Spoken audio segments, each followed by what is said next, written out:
कुंडा डंडी वजन नहीं हम भी वजन नहीं है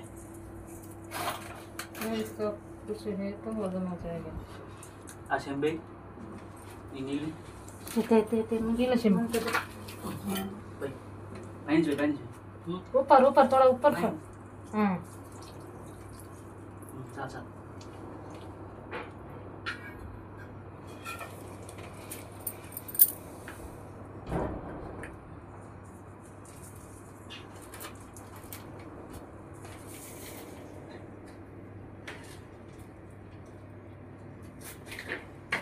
सही करते हैं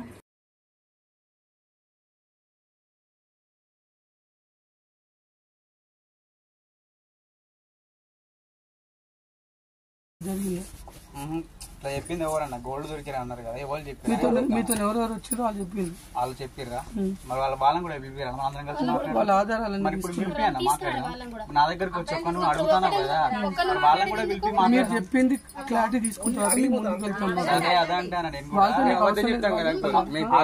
మీరు ఏది చెప్పినా చెప్పండి వాళ్ళు మీరు అబద్ధం చెప్పినా పర్లేదు అబద్ధం అవసరం లేదులే కానీ మీరు ఏది చెప్పినా పర్లేదు మాకు మీరు చెప్పింది మీకు ఫైనల్ మాకు ఒకటి చెప్పాను ఆల్రెడీ స్టేషన్ లో తెలిసింది సార్ పిలిపించిండు సార్ మాట్లాడిండు అయిపోయింది మళ్ళీ వాళ్ళు మీతో చెప్పడం నాకు అర్థం కాదు సార్ మాట్లాడారు సార్తో మాట్లాడిన ఎస్ఐ గారితోనే మాట్లాడినా పిలిపించిండు అయిపోయింది సార్ ఫోన్ చేస్తా రా అన్నాడు అంటే మేము మాకు తెలిసిన ఇన్ఫర్మేషన్ నేను క్లారిటీ తీసుకొని వచ్చినాము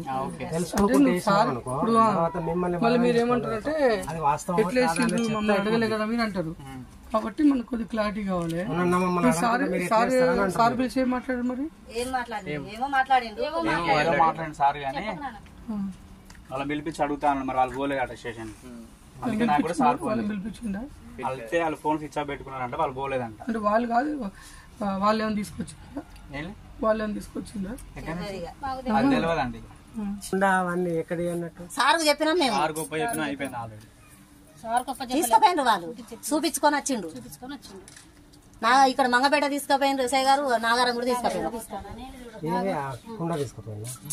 అది ఉన్న ప్లేస్ ఇద్దరు ముగ్గురు కూడా పెట్టిరట అలా ఏందనేది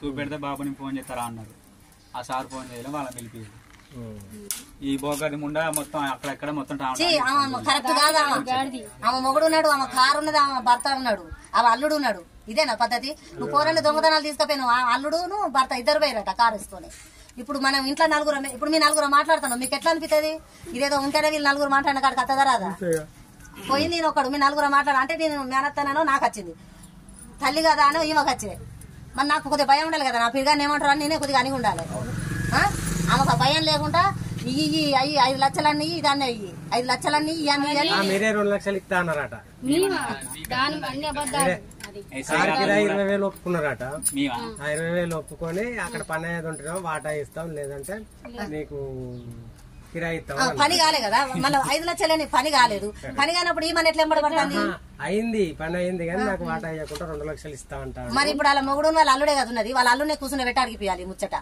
వాళ్ళ అల్లుని అడగాలి నేను కూడా వాళ్ళ అల్లుతో ఫోన్ లో మాట్లాడినా మర్రా ఏం తెచ్చిరో తీసుకుందా అన్నారు కదా నువ్వు మా పిల్లగాని తీసుకుని నేను ఏడికైనా అత్త తీసుకునే రాని వాళ్ళ అల్లంతో అంటే అమ్మ నేను రేపు వస్తా అన్నాడు రేపు వస్తా అన్నాడు 15 రోజులకి చిల్లర అయిపోయింది ఇంతవరకు రాలేదు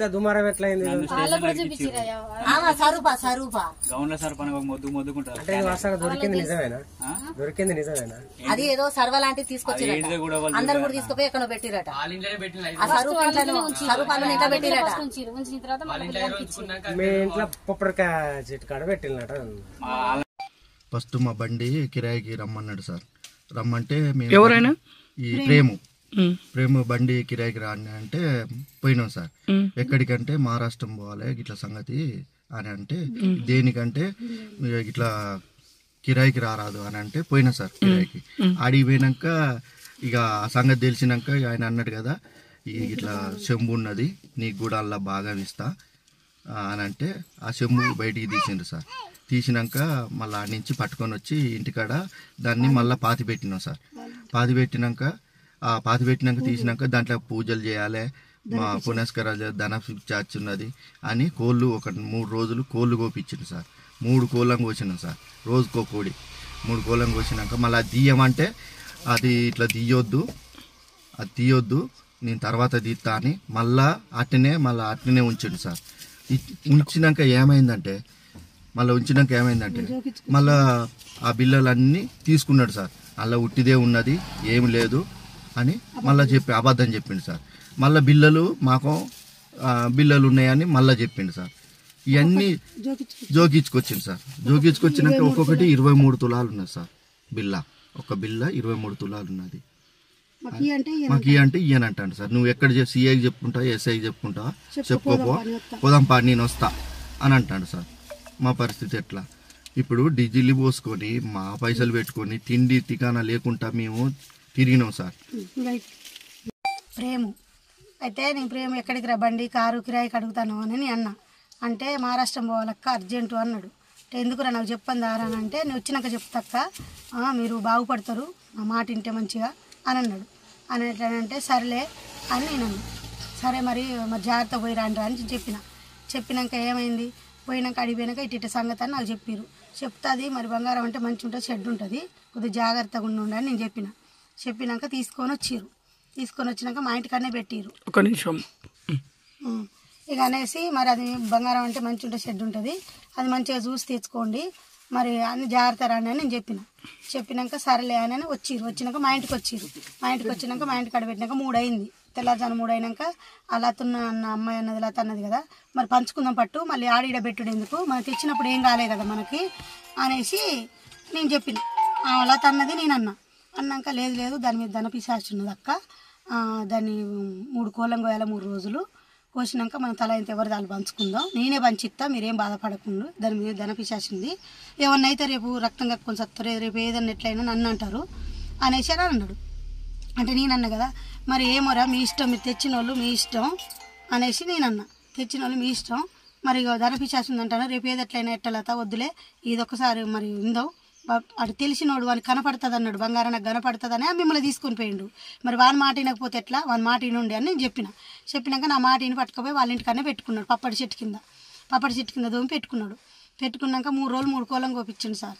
3 కోళ్ళం కోపించినాక మరి ఏమైంది పంచవా అని లత అడుగుతున్నాడు కదా, దాని మీద ఇంకా శక్తులు పోయినాక నేనే పిలిచి పంచుతా అని అన్నాడు. అట్టనే గడిచిపోయింది సార్. అట్నే 3 నెలలు 4 నెలలు గడిచిపోయినాక సప్పుడు చెక్కున్నారు. మళ్ళీ మేము గట్టిగా అందరం కలిసి అడిగితే కమలాపురం తీసుకురండి సార్, మమ్మల్ని అందరూ ఒట్లలో పెట్టించిండు, ఎవరో చెప్పొద్దు చేయొద్దని ఒట్లు పెట్టించినాక మేము ఒట్లు పెట్టాం, మాకు పంచియమని మేము అన్నాం అని అంటే సర్లే పంచిస్తానని అన్నాడు. మళ్ళీ అడిగితే మళ్ళీ అట్టనే చెప్పిండు.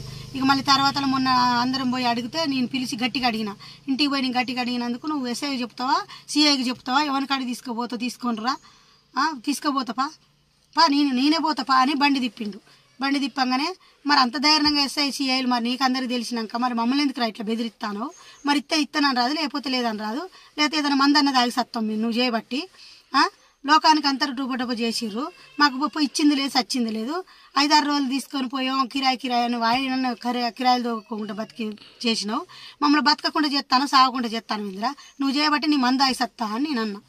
అని అంటే నేను పోయి ఎస్ఐ కాడనన్నా సిఐ కాడనన్నా కూర్చుంటా, నువ్వు బాగా డ్రామాలు దింగుతాను పిచ్చగుంటదానా అది ఇదని నన్ను తిట్టిండు. చూపించిండు అనేసి ఎందుకు అట్లా మాట్లాడతాను అంటే, నేను తిన్నానా ఆ బిల్లలు, నేను ఏమన్నా తిన్నానా, ఇక బట్టి ఇక చూడు, బిల్లలు ఇక బట్టి ఇక చూడు, ఇగో నాకాన్నే ఉన్నాయి, దాని మీద శక్తులు పోయినాక పంచిపిస్తానన్నా కదా, ఇక చూడు అని నాకు చూపించిండు బిల్లలు. అయితే నేను అన్నా కదా ఒక్కొక్కటి 23 తులాలు ఉన్నాయి, దాని మీద శక్తులు ఉన్నాయా, నువ్వు ఎట్లా నువ్వు పంచు అంటావు, ఇక బట్టి నేను తిన్నాను నీ బిల్లలు బట్టు దెంగేయండి, ఇంచెలు దెంగేయండి, మీ బిల్లలు తినలేదు నేను పంచితో పోండి అనేసి చూపించిండు. వెళ్ళదెంగండి ఇక అంతే. ఇక మళ్ళీ అయిపోయినాక మళ్ళీ ఒక రోజు పోయినాం. మళ్ళీ ఒక రోజు లత నేను మీ అందరం పోయి సిఐ కాడ సుధాకర్ ఉన్నాడు. ఆ సుధాకర్ మా పెద్దబాబు చెప్తా అంటాడు, ఆయన కానిస్టేబుల్. మా పెద్దబాబు చెప్తా మీ పెద్దబాబుని అడుగుతారా మేము పోయి అని సిఐ కాడికి పోయినాం. మేము నాగరం పోతే సిఐ కాడికి పోకుండా అని ఆ బాబాయ్ బయటకు వస్తే ఆ బాబాయ్తో సుధాకర్ బాబాయ్తో చెప్పి వచ్చినాం. కానిస్టేబుల్ సుధాకర్ తోటి చెప్తే మా పెద్దబాబుకి ఎవరు చెప్పారు అని అంటే నువ్వే అన్నావు కదా మా పెద్దబాబుకి చెప్తానని, బిల్లలు చూపిస్తాను మళ్ళీ చేపిస్తాను ఇస్తానంటాను ఆశ పెడతాను ఇస్తలేవు. సుధాకర్ ఏమన్నాడు, కానిస్టేబుల్ ఏమన్నాడు, మీరు సిఐ కాడికి పోకుండా ఏం పోకుండా అనేసి అని అన్నాడు. మళ్ళీ ఒక రోజు పెళ్లి కాడ కలిసిండు. కలిస్తే పెళ్లి కాడ కలిస్తే నేను ఏమైంది సుధాకర్ బాబాయ్ ఏమన్నాడు అంటే అది ఎస్ఐ సిఐ కాడి తీసుకొచ్చిండ్రా, తీసుకొచ్చి కలిపి మాట్లాడిపించిండు, మరి ఏమైందో నాకు తెలియదు అనేసి ఆయన అన్నాడు. అనేసి అని ఇక వాళ్ళని వెనక పెట్టుకొని మమ్మల్ని బెదిరి